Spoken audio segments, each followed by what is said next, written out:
Welcome to news 21 TV. ముందుగా bulletin లో headlines చూద్దాం.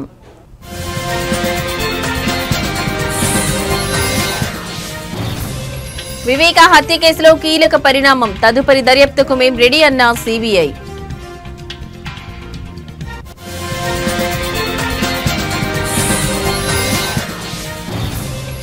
స్టేట్ పాలిటిక్స్ లో కీలక పరిణామం, హైకోర్టును ఆశ్రయించిన MLC Jayamangala Venkataramana.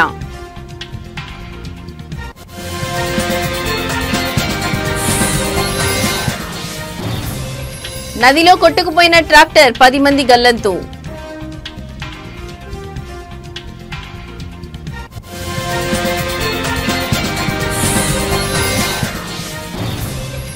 Konark restaurant chicken biryani పార్సిల్లో బొద్దింక, షాక్ అయిన కస్టమర్.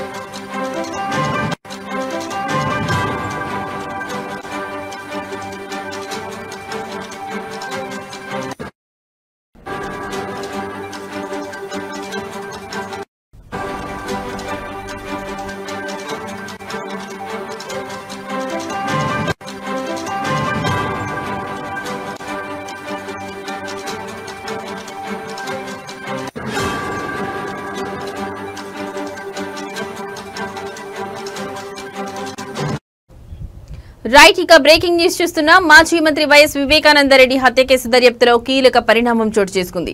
ఈ కేసులో తదుపరి దర్యాప్తు చేపట్టేందుకు తాము సంసిద్ధంగా ఉన్నామని సిబిఐ సుప్రీంకోర్టుకు తెలియజేసింది. పిటిషనర్లు కోరుతున్నట్లుగా విచారణను ముందుకు తీసుకెళ్లడానికి తమకు ఎలాంటి అభ్యంతరం లేదని, అయితే దీనిపై న్యాయస్థానం నుంచి స్పష్టమైన ఆదేశాలు రావాల్సి ఉందని సిబిఐ పేర్కొంది. ఈ కేసుకు సంబంధించిన విచారణ సర్వోన్నత న్యాయస్థానం ముందుకు ఉంచింది. సిబిఐ తరఫున అదనపు సొలిసిటర్ జనరల్ ఎస్వి రాజు వాదనలు వినిపించారు. ఈ కేసులో దర్యాప్తును మరింత కొనసాగించాలని పిటిషనర్ల తరఫున సీనియర్ న్యాయవాది సిద్ధార్థ లూత్రా కోరారు. దీనిపై స్పందించిన సిబిఐ కోర్టు ఆదేశాలు జారీ చేస్తూ తాము విచారణ కొనసాగింపునకు సిద్ధంగా ఉన్నామని స్పష్టం చేసింది.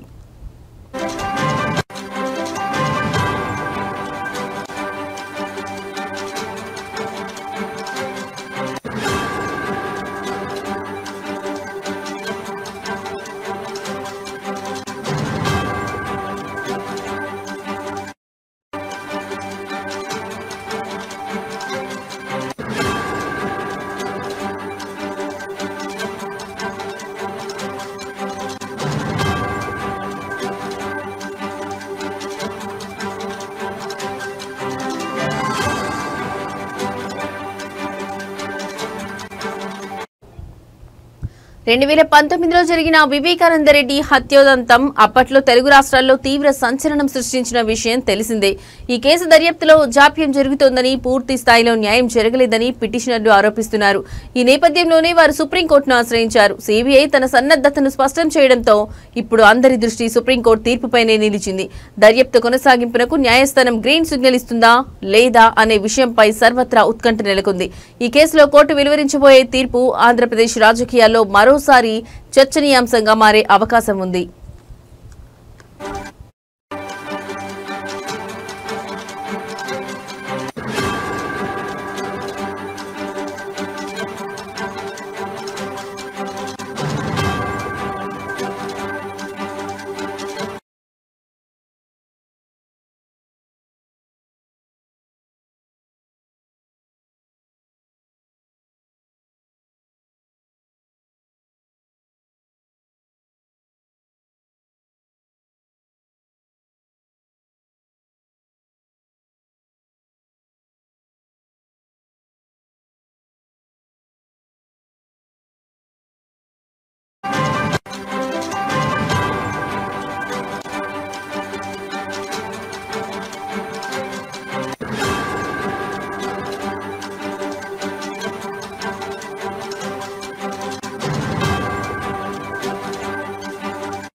రైట్, ఇక బ్రేకింగ్ న్యూస్ చూస్తున్నాం. రాష్ట్ర రాజకీయాల్లో కీలక పరిణామం చోటు చేసుకుంది.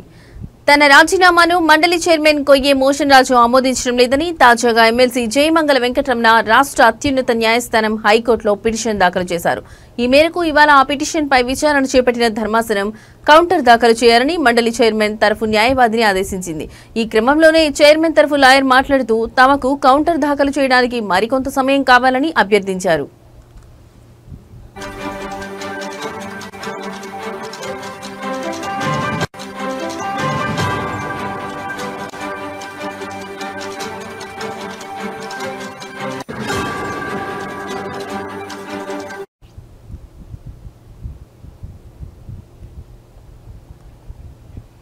కాగా వైసీపీ తరఫున ఎమ్మెల్సీగా ఎన్నికైన జయమంగళ వెంకటరమణ గతేడాది నవంబర్ 23న ఎమ్మెల్సీ పదవికి రాజీనామా చేస్తూ శాసన మండలి చైర్మన్ మోషన్ రాజుకు లేఖను అందజేశారు.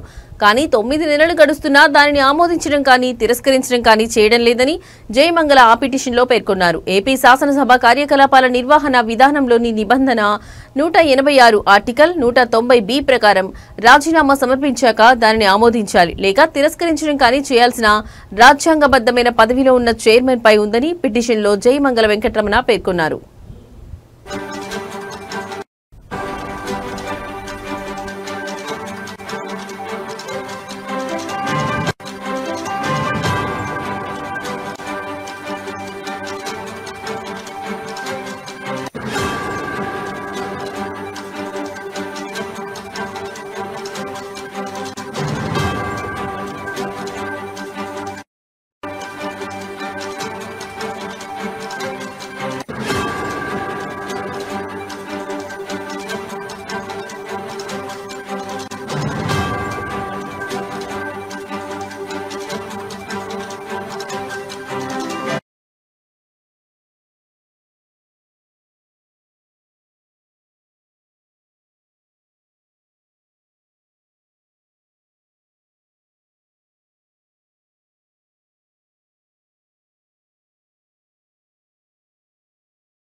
రైట్, ఇక బ్రేకింగ్ న్యూస్ చూస్తున్నాం. ఉత్తరాఖండ్ లోని డెహ్రాడూన్ లో దారుణం చోటు చేసుకుంది. భారీ వర్షాలకు ఉప్పొంగి ప్రవహిస్తున్న ఓ నదిలో ట్రాక్టర్ కొట్టుకుపోయింది. అందులోని 10 మంది కూలీలు గల్లంతయ్యారు.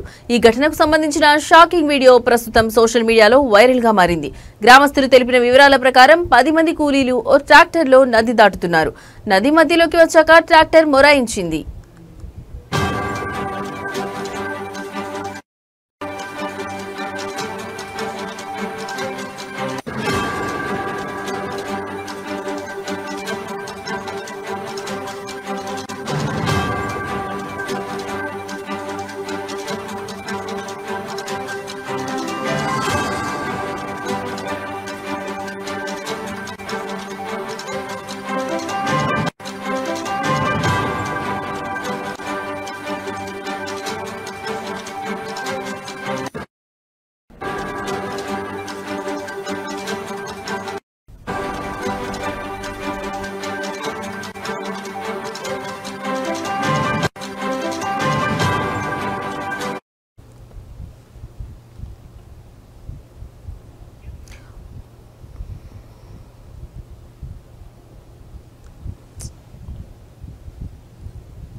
ఉధృతంగా ప్రవహిస్తున్న నది మధ్యలో ట్రాక్టర్ ఆగిపోవడంతో అందులోని కూలీలు భయాందోళనకు గురయ్యారు. కాపాడాలంటూ చేతులు ఊపుతూ కేకలు వేశారు.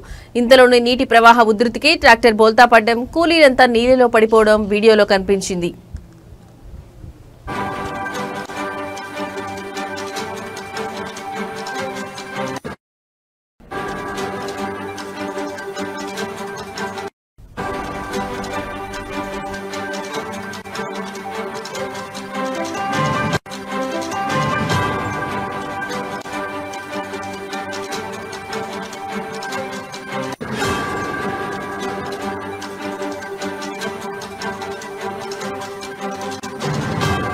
దీంతో ఒడ్డున ఉన్న గ్రామస్తులు నిస్సహాయంగా చూస్తుండిపోయారు. కూలీల కుటుంబ సభ్యులు రోధిస్తూ నది ఒడ్డున పరుగులు తీశారు.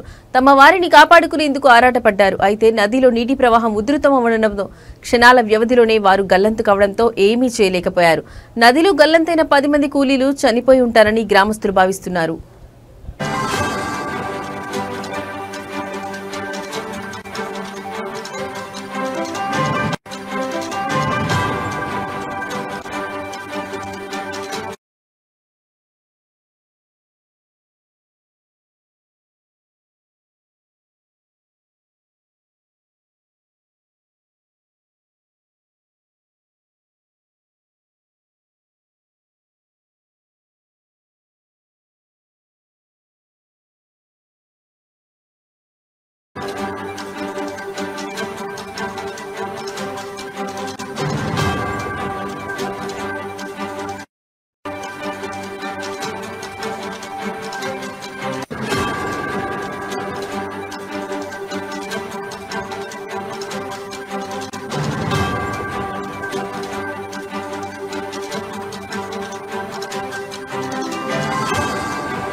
రైట్, ఇక బ్రేకింగ్ న్యూస్ చూస్తున్నాం. ఇంట్లో వండింది తినరా అంటే కాదు, మాకు బయట దొరికే చెత్తనే ముద్దంటారు కొందరు. ముఖ్యంగా ఈ ఆన్లైన్ ద్వారా ఫుడ్ ఆర్డర్ చేసుకునే పద్ధతి వచ్చిన తర్వాత మగవారే కాదు, ఇంట్లో ఉంటే కొందరు ఆడవాళ్ళు కూడా భోజనం వండుకోవడం ఎందుకులే అని బయట ఫుడ్ ఆర్డర్ చేసుకుంటున్నారు. ఇలాగే ఒక వ్యక్తి ఫుడ్ ఆర్డర్ చేసుకోగా అందులో బొద్దింక దర్శనమిచ్చింది. ఈ ఘటన ఖమ్మంలో చోటు చేసుకుంది. నగరంలోని కోనార్క్ రెస్టారెంట్ నుంచి జొమాటో ద్వారా స్పెషల్ చికెన్ బిర్యానీ ఆర్డర్ చేసిన కస్టమర్ కృష్ణ ఇంటికి వచ్చిన ప్యాకెట్ తెరిచి చూసేసరికి బిర్యానీలో చనిపోయిన బొద్దింక కనిపించింది.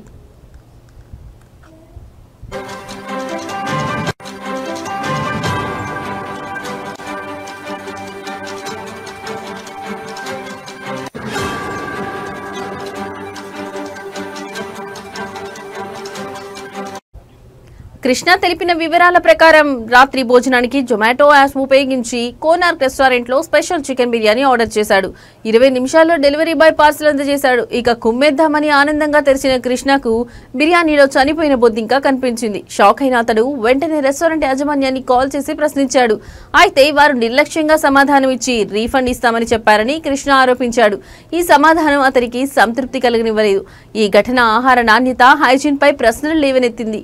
ఖమ్మం పట్టణంలోని కోనార్క్ రెస్టారెంట్ వైభవిన్ హోటల్ మధ్య ఆర్డర్ మిక్సప్ జరిగినట్లు అనుమానం వ్యక్తమవుతుంది. కృష్ణ ఈ విషయం సోషల్ మీడియాలో పోస్ట్ చేసి ఫుడ్ సేఫ్టీ అధికారుల దృష్టికి ఆకర్షించాలని కోరాడు.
అవినీతి ఆరోపణలు ఎదుర్కొంటున్న విద్యుత్ శాఖ ఏడీ అంబేద్కర్ నివాసంలో అవినీతి నిరోధక శాఖ అధికారులు దాడులు నిర్వహించారు.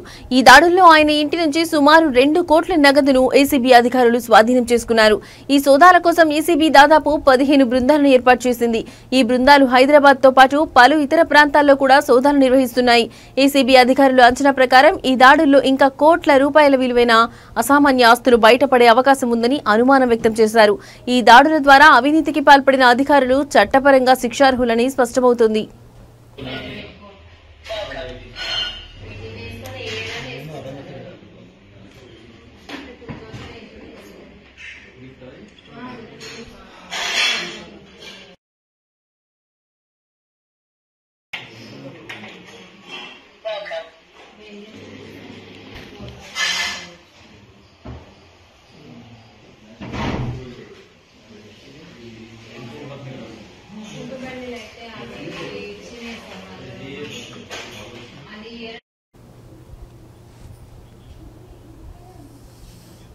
మెదక్ జిల్లా నర్సాపూర్ మున్సిపాలిటీ పరిధిలో ఈ రోజు జరిగిన సంతకు నియోజకవర్గంలోని వివిధ గ్రామాల నుంచి పెద్ద సంఖ్యలో వ్యాపారులు మరియు వినియోగదారులు వచ్చారు.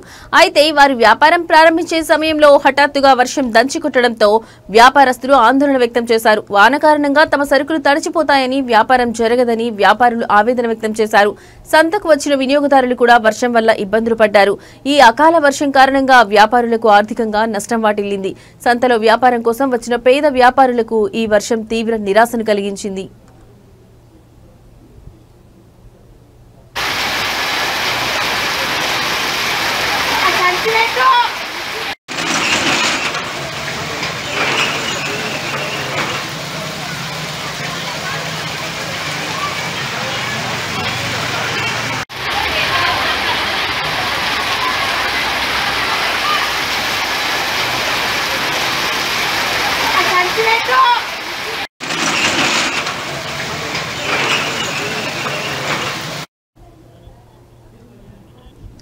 ఇవి ఇప్పటివరకున్న బులెటిన్ అప్డేట్స్. మరో బులెటిన్ తో మళ్ళీ కలుద్దాం. నమస్తే.